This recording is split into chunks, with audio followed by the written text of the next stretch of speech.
And now, sports coverage you can count on with Way 31 sports anchor Max Cohan. A busy weekend of regional basketball is in the books. Let's get to the day's slate from Wallace State. In 2A hoops, it's Decatur Heritage and Sulligent getting things started for us, and this was a punch-for-punch game for the entire first half, answering a shot on one end with one on the other. Sulligent took a 2-point lead into the break. Caitlin Cooper would put together a strong second half, but the Eagles went behind as they just couldn't keep pace with the Blue Devils. Bree Tyson added another quick bucket to cut the deficit to 5, and then Alex Jackson went coast to coast. She had 9 in the final 2 quarters. The biggest problem was Sulligent's Ella Wheeler, who went 10 of 14 for 32 points, ending Decatur Heritage's season 63-53. On the floor next, the only North Alabama versus North Alabama matchup of the day, it's Red Bay and Tanner.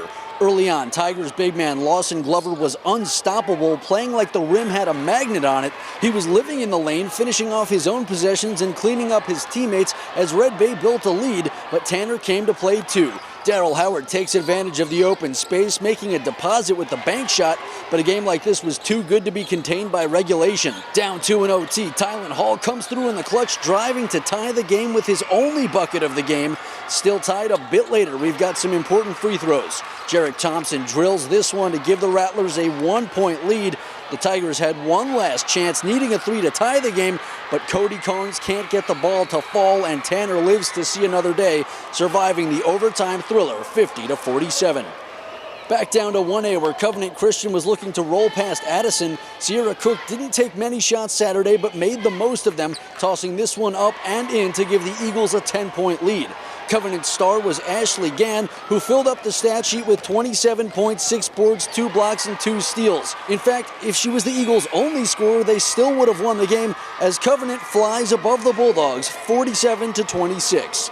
And in our nightcap, it's the reigning 1A champs from Covenant Christian and the Meek Tigers. The Eagles were playing championship caliber ball again tonight. Trey Kellogg led Covenant with 11 first-half points. Despite only taking 2 shots, he got fouled a bunch. Meek was able to keep things interesting for the first quarter, but then the Eagles pulled away. Reagan Lawson showing off control as he somehow gets this one to fall.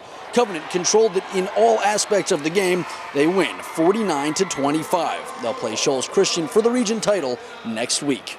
So another busy day in the books, and of course regional basketball isn't the only sporting event going on today. Some major wins on the college hardwood. Alabama absolutely dominating Georgia, and UNA clinching a spot in the ASUN tournament with an overtime thriller over EKU. And of course back in Huntsville, the AHSAA State Wrestling Championships. Of course a lot of winners in that one, but we got to give a shout out to Westminster's Marcus Wright, who won his 3rd straight state title. We'll have a list of all of the winners on our website at WayTV.com. Reporting at Wallace State, Max Cohan, Way 31 Sports.